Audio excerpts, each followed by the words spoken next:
Olá, eu sou o professor Eduardo Damasceno e eu vou estar com vocês neste vídeo falando de uma ferramenta que foi desenvolvida pelo Laboratório de Computação Visual Interativa aqui do grupo da UTFPR de Cornélio Procópio. Esta ferramenta tem o objetivo de elucidar, esclarecer e até mesmo clarear um problema que todos os professores têm.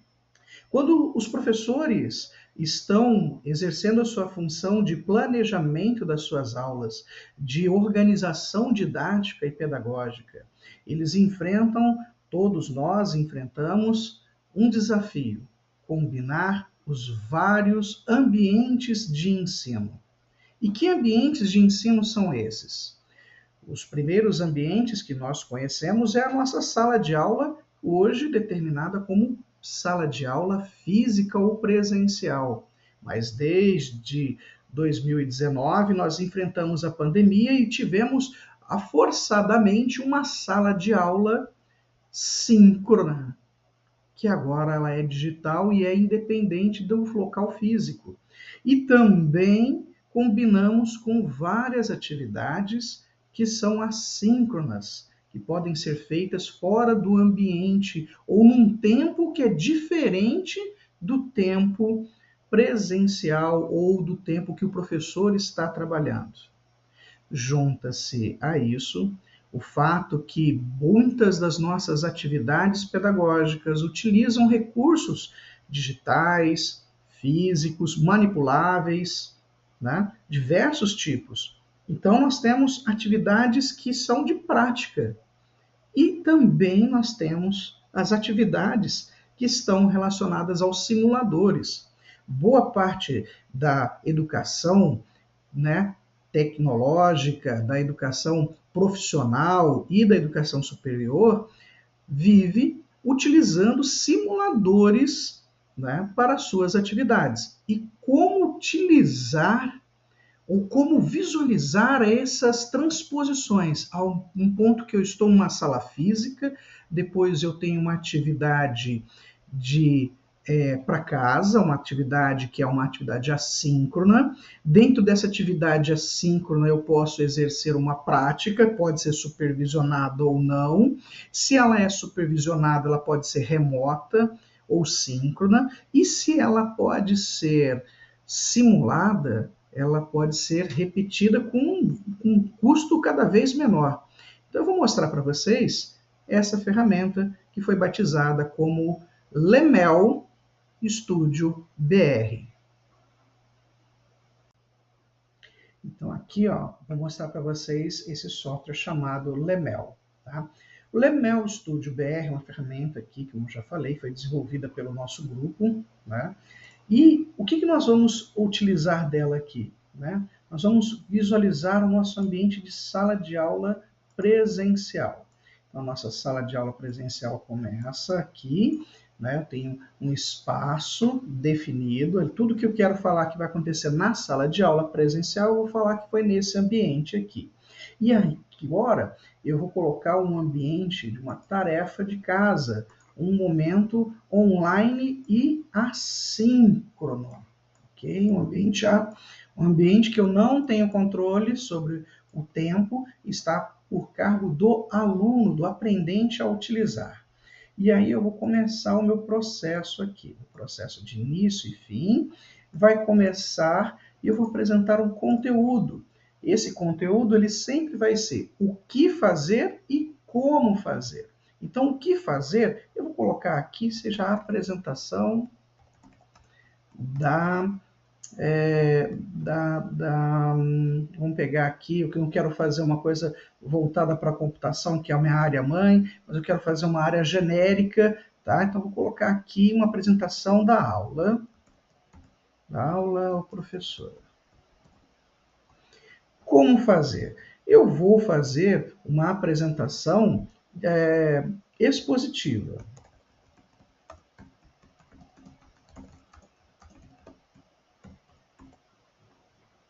Ok. Então, eu coloco aqui, isso aqui vai ser a minha identificação aqui. Opa, pronto. Vou colocar para cá para a gente poder visualizar legal. Então, eu vou fazer essa apresentação aqui e também eu vou proporcionar que os meus alunos tenham um momento de diálogo. O diálogo que eu quero que eles tenham é o que fazer? Dialogar sobre o momento presente. Como fazer? Um a um, conversando sobre uma reportagem, uma coisa do dia a dia. Então, nós vamos ter aqui um diálogo, né? E essa atividade do diálogo, eu vou colocar aqui em sala de aula. Então, vou arrumando aqui o meu espaço, e aí eu vou vir aqui e vou começar a escrever a minha modelagem. Vou clicar com o botão da direita, e aí eu vou ter duas opções. Eu posso apagar o meu objeto, né, o meu desenho, ou fazer uma conexão. Quando eu coloco a conexão, eu quero conectar o início ao conteúdo, então vou pegar aqui o início com o meu conteúdo. Eu posso apresentar uma vez ou muitas vezes, tá? O N significa que eu tenho muitas vezes uma repetição. Como aqui não é uma repetição, uma aula exata, né? Tem início, meio e fim, eu vou colocar aqui como um elemento de 1 para 1. Vou apresentar uma única vez e ele vai criar essa identificação aqui para mim. Bom, além dessa identificação, eu vou fazer uma ligação entre o diálogo que eu quero que seja construído. Então, eu venho aqui, mesma coisa, botão da direita, e vou colocar lá que eu quero o conteúdo sobre o diálogo. Mas aqui, ó, eu tenho uma cardinalidade que pode ser de 1 para muitos, né? Muitas situações. Só que toda vez que eu faço isso, eu utilizo uma ação. Mas aqui eu tenho que respeitar o meu aluno, então ele pode ser que não tenha um diálogo. Então pode ser uma condição, né? Não seja uma coisa condicional, né? Se ele pode fazer ou não, mas eu vou colocar ali, né? Coloquei aqui a representação condicional. E olha que interessante, né? Ele traçou aqui uma linha reta pontilhada, que está identificando do conteúdo a alguns diálogos. Bom, quando eu vou falar sobre esse diálogo, eu tenho que fazer uma atividade prática. Essa atividade prática eu vou colocar para ser feita em casa. Eu vou colocar aqui no meu ambiente, né? Da minha atividade prática é fazer uma redação. Vou colocar aqui, ó, uma redação. Uma redação. Como fazer? A partir dos debates. Né? Se expressar em texto. Então, nós vamos ter uma prática aqui, só que essa prática será realizada num ambiente assíncrono.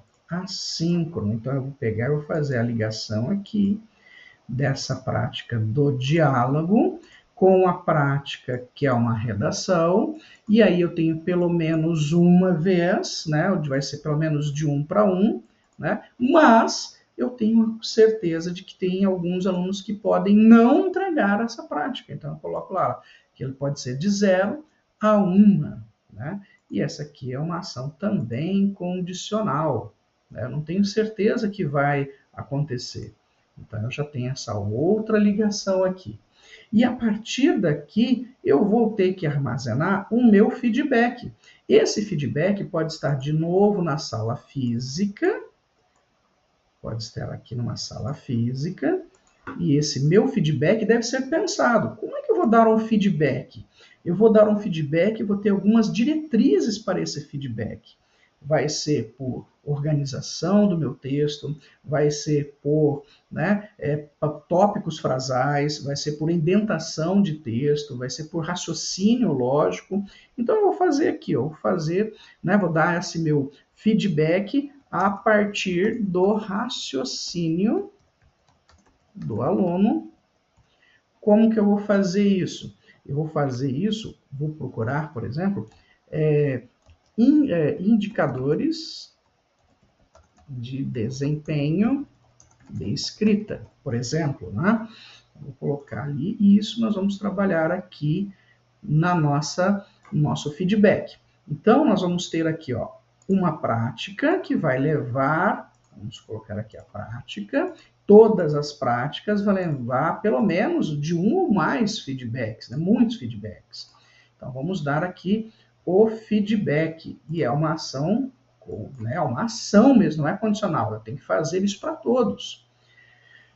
Aqui, pessoal, eu posso utilizar, né, como nós já sabemos, de várias outras estratégias que podem incluir até mesmo a inteligência artificial para fazer essa leitura e essa organização de feedback. Então, eu vou vir aqui, ó, e utilizar uma inteligência artificial que vai fazer o quê? Vai fazer a leitura digital de leitura digital já dá para entender, né? Leitura do texto e marcação de erros. Como que ele vai fazer? Ele vai usar o Copilot para verificar a redação. Ok. Então, nós temos esse aqui, que vai verificar a redação.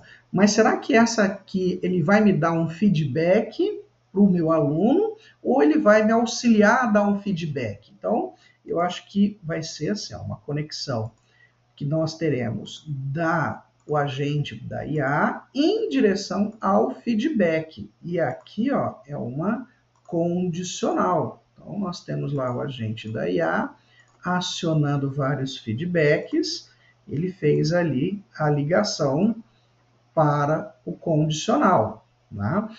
Bom, tendo isso em vista, olha só, como que eu vou agora gerar uma evidência de sala de aula, uma evidência que todo esse processo, né, gerou uma informação pedagógica, gerou um indicativo de desempenho. Então, eu vou vir aqui, eu vou marcar minha evidência, né? E o que eu vou fazer nessa minha evidência, né? O que vai ser essa minha evidência? Como é que eu vou colocar? Essa evidência pode ser, né, apresentar marcadores de texto com elementos. Como fazer isso? Destacar o texto ou indicativo de produção textual. Ok, é isso aqui. Então, isso aqui vai ser o meu resultado final. Então, a partir do meu feedback, eu vou fazer uma conexão entre o meu feedback, para cada feedback, eu vou ter uma evidência registrada e vou ter essa ação. Confirmar. Opa, ficou até bonitão aqui. Agora sim, opa.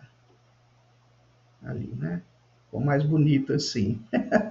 Mais de ladinho assim, não, para ficar mais bonito. Que aí aparece lá o 1, né? Eu tenho 1 para 1, ok?